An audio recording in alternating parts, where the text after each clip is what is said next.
The Vanishing Neighbor. What happened to Sarah Mills? Have you ever had a friend who just vanished?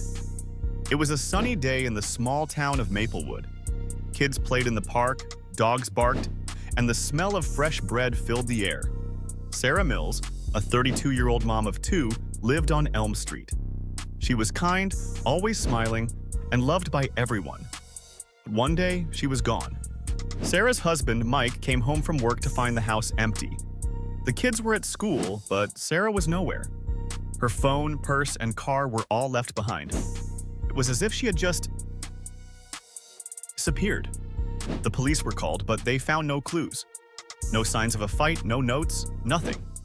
The neighbors were shocked. She would never leave her kids, they said. As the sun set, the street grew quiet. But the question lingered. What happened to Sarah Mills? The police checked Sarah's phone records. The last call she made was to her best friend, Lisa. Lisa said Sarah sounded normal, just talking about their plans for the weekend. But here's the twist. Lisa lived just 2 blocks away. Why didn't Sarah walk over if she needed help? The police also found a strange text from an unknown number. It said, "Meet me at the park at 3 p.m. Sarah never showed up. Who sent the text? And why did Sarah agree to meet them? The park was searched, but nothing was found. Except for a single red scarf. Wasn't Sarah's. A local shop owner said a man bought the scarf the day before. He was tall, wore a black hat, and paid in cash. Was this man linked to Sarah's disappearance? Next door to Sarah lived Tom, a quiet man who kept to himself. He had a camera on his porch that faced Sarah's house. When the police asked for the footage, Tom said the camera was broken, but a neighbor saw him fixing it just days before. Why would Tom lie? As the days passed, the mystery grew. The police had no leads, and the town was on edge. If you're enjoying this story, don't forget to like, comment, and share. And make sure to subscribe to the Shadow Truths channel for more gripping tales. A man was seen near Sarah's house the day she vanished. He wore a black hat and carried a duffel bag. Witness said he looked nervous, glancing around as if he didn't want to be seen. Who was he, and what was in the bag? While cleaning Sarah's room, Mike found a letter hidden under her pillow. It was addressed to him but never sent. In it, Sarah wrote, "I'm scared. I think someone is watching me." Why didn't she tell Mike? A neighbor recalled hearing glass break the night Sarah disappeared. They thought it was kids playing, but now they weren't sure. The police found a broken window in Sarah's basement. It was small, but big enough for someone to crawl through. Was this how the kidnapper got in? Sarah's dog, Max, was found hiding under the bed. He was shaking and wouldn't come out. Dogs can sense danger. Did Max see something that night? The town was scared. Parents kept their kids inside, and neighbors locked their doors. If you're hooked on this story, don't forget to like, comment, and share.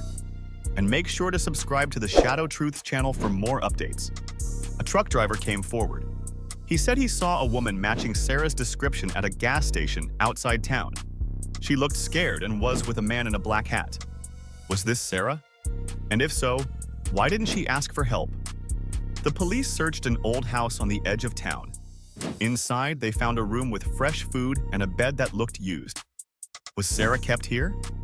A local teen said he saw a van parked near Sarah's house the night she vanished. It had out-of-state plates.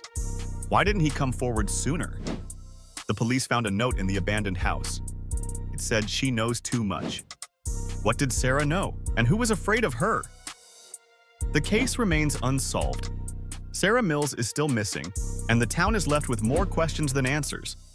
If you've been following this story, don't forget to like, comment, and share. And make sure to subscribe to the Shadow Truths channel for more mysteries like this. What do you think happened to Sarah? Let us know in the comments below. Months passed, and the case grew cold. But then, a new witness came forward. Emily, a 10-year-old girl who lived across the street, said she saw Sarah talking to a man in a black hat the day she vanished. Emily didn't think much of it at the time, but now she was sure it was important. The man had a tattoo on his hand, a small star. Who was this man? And why was he talking to Sarah? The police searched for men with star tattoos. They found a few, but one stood out. Jake, a drifter who had been in town the week Sarah disappeared. Jake had a record for theft, but nothing violent. Still, the police brought him in for questioning. Jake denied knowing Sarah. But when shown a photo of the black hat, he froze. What was he hiding? Jake said he was at a bar the night Sarah vanished. The bartender confirmed Jake was there, but couldn't say for how long. The police checked the bar's security footage. Jake was there, but he left early. Where did he go after that? The teen who saw the van with out-of-state plates came forward again.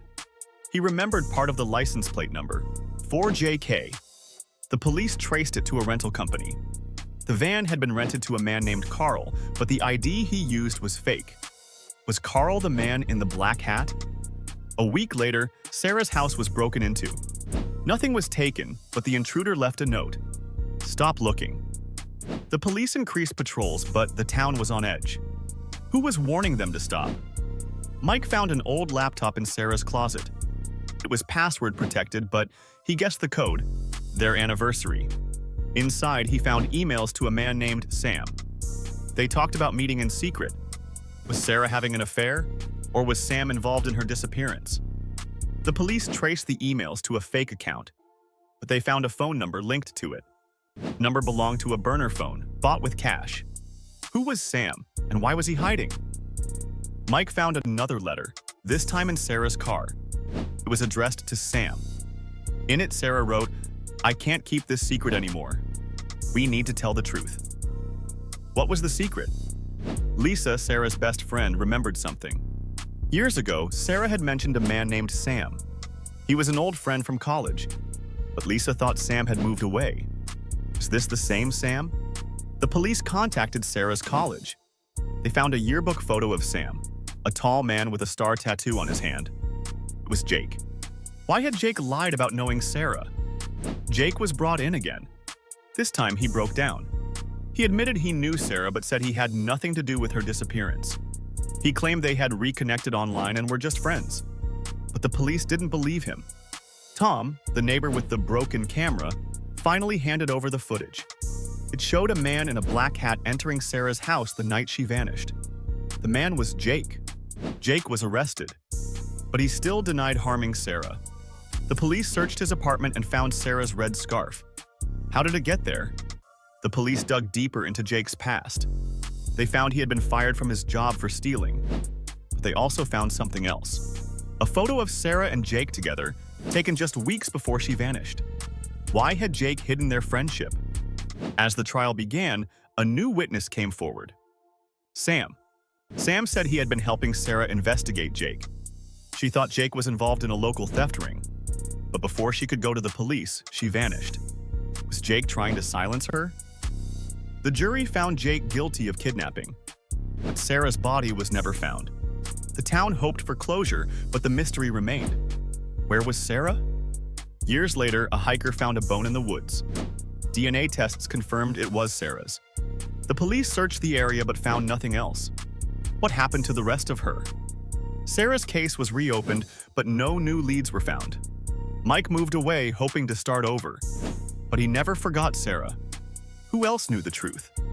A tip came in from an anonymous caller. They said Sarah's body was buried under an old shed on Jake's property. The police searched but found nothing. Was the tip a hoax? The case remains unsolved. Sarah Mills is gone, but her story lives on. If you've been following this story, don't forget to like, comment, and share. And make sure to subscribe to the Shadow Truths channel for more mysteries like this. What do you think happened to Sarah? Let us know in the comments below.